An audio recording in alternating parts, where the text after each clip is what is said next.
আমি আপনাকে আপনি করে বলতে পারছি না। সমস্যা নেই, তুমি করেই বলেন। গুড।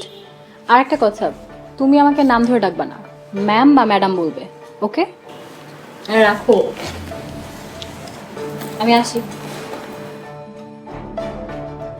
আমরা স্যার যা বলছিলাম, করোনা পরিবর্তে আমাদের সার্ভাইভ করা বড় কঠিন ছিল।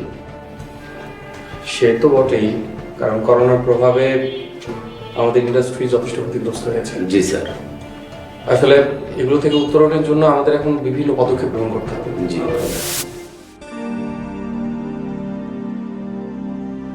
একটা মানুষ এতটা নিরহংকার সাদামাটা হয় কিভাবে?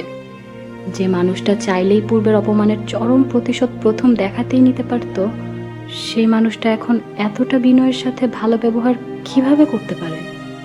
তবে কি এটাই ইসলামের শিক্ষা? মানুষটা সাদামাটা, কিন্তু কতই না উজ্জ্বল। মানুষটা কত ক্ষমতাবান, অথচ কি সিম্পল চলাফেরা।